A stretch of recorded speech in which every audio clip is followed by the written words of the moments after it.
Let's go to this story, and there is a sort of vague connection, as you'll find out. Bacon, of all things, should come with a cigarette-style health warning because of its cancer risk, according to Dale Vince.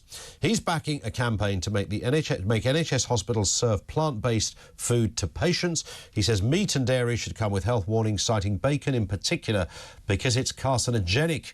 Let's speak to Dale Vince, founder of Ecotricity, joining us now. Afternoon to you, Dale. Good evening, how you doing? All good. Just before we get into bacon and stuff, Kev the Red says you're making him put jumpers on.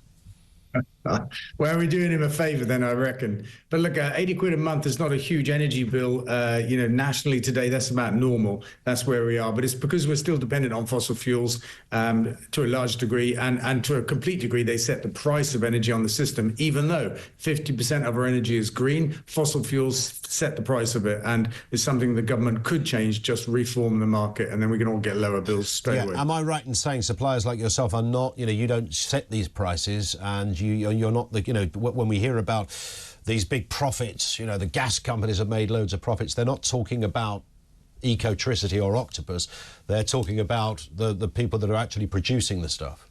Yeah, exactly. And that's the important distinction. It's not about energy retailers. It's about the producers, the people dragging it out of the ground. They've been making a killing in the energy crisis, and they still are. And that's the thing we need to fix. What's going to happen with my solar panels, Dale? It's snowing hard, it's freezing, there ain't no sunshine out there, the windmills are not turning, there's not enough wind. I mean, back to coal, surely. Get down the mine, dig some stuff up. Well, look, we've had brilliant sunshine today, and if you've got snow on your panels, just go sweep them off. Although on top of your roof, that's probably a tricky thing to do. But I hear you. Right, what happens when the wind don't blow and the sun don't shine? I just want to say this. I mean, this has been an issue for 30 years that I've been in renewable energy. And the fact is, we rarely have a completely wind-free day in Britain, and it's always windy somewhere in Britain. So as long as we spread our windmills around the country and our solar projects, we can largely balance the system with just renewable energy. The National Grid thinks we can be 100% powered that way. I think they might include a bit of nuclear in their mix. I'm not really sure. But grid scale storage is a thing. These are gigantic batteries that give and take to the grid. We can absolutely do this thing. And it's being done in 6 other countries of the world at the moment who are at virtually 100% green on the grid. Wow. Anyway, we didn't get you on to talk about that. We want to talk about bacon. Now, you're a lifelong vegan, OK? You haven't touched a bacon sandwich since you were about 3, so if at all. But it's the one thing that can certainly turn a vegetarian back to the old meat diet is your standard bacon doorstep. A bit of ketchup, bit of brown sauce. Now we're hearing that bacon in particular should carry health warnings, the kind of things you get on a packet of cigarettes. Yeah, absolutely. And this it's been around for a long time. The World Health Organization has bacon listed as a carcinogen, a known carcinogen, grade 1. And on the very same list, we have tobacco.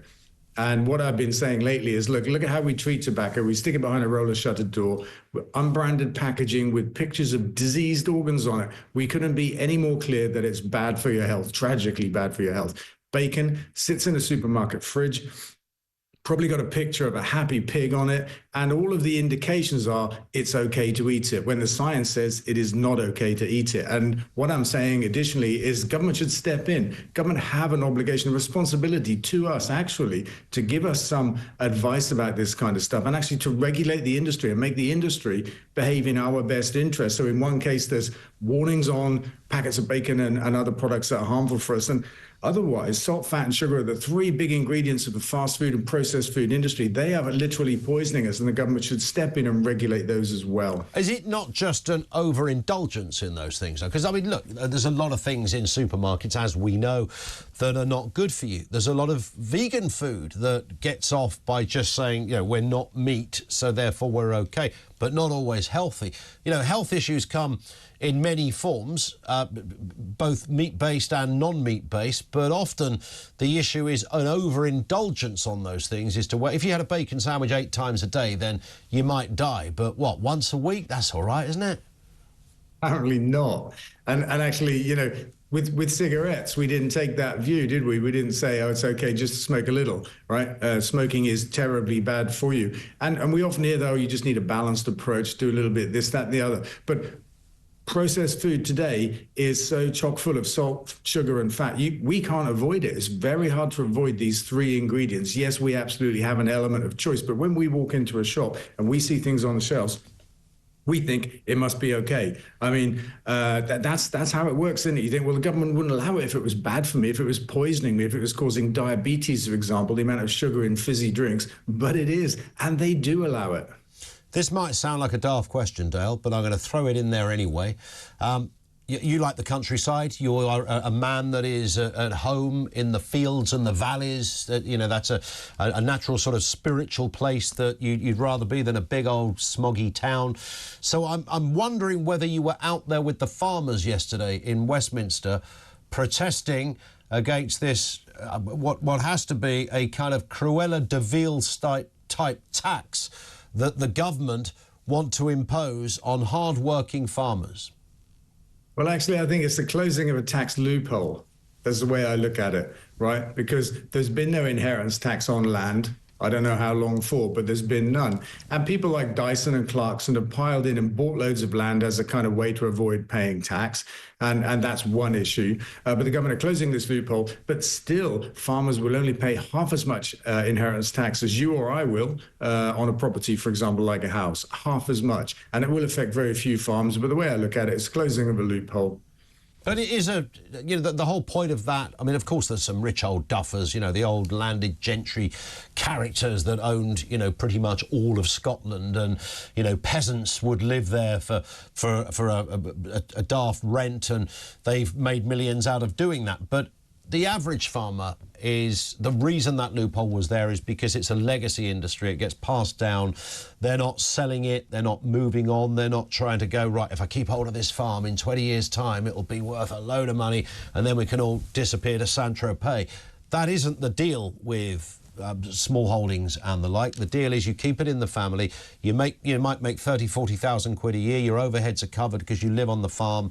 You've got no desire for it to be something that's going to give you some big fat pension. You just pass it on to your next of kin. So it's quite a wicked way to deal with that, isn't it?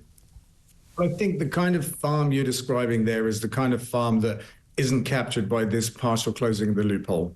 They're too small. It's not going to be a problem. I don't know why the exemption from inheritance tax was there in the first place, but I would argue that every family in the country probably has similar aspirations about the family home, right? They're not planning to flog it and make loads of money and run off to the sun. They want to leave it to their descendants, but they pay inheritance tax. This is British farmers, Dal. These are the people that make the good bacon, remember? Not the bad stuff you were talking about, the good stuff. Absolutely. And it's worth throwing in, 85% of our food comes from abroad. So when people talk about food security and that this is a big risk to food security, I say it's not as big as you might think. There it is. Dale, thank you. Dale Vince is the founder of Ecotricity, wants to slap a health warning onto your bacon.